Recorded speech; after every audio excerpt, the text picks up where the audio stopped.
If everything looks fine pero ramdam mong may mali, this is for you. Hindi ka sure kung may problema kayo, pero ang bigat sa loob. Tahimik kayo pero parang hindi na kayo nag-uusap.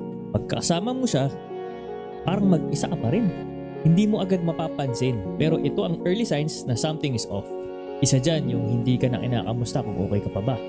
Kumbaga parang robot na kayo. Basta gawaing bahay, yun lang, gagawin nyo.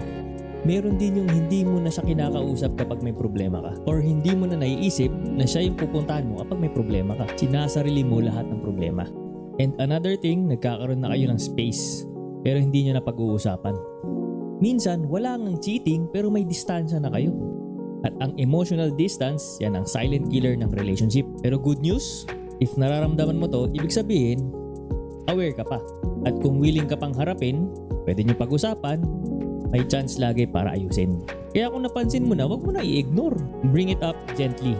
Lagi kong sinasabi, you have to create a safe space. And pag mahinahon kayong dalawa, doon mo subukan magsalita. I feel like something is off between us.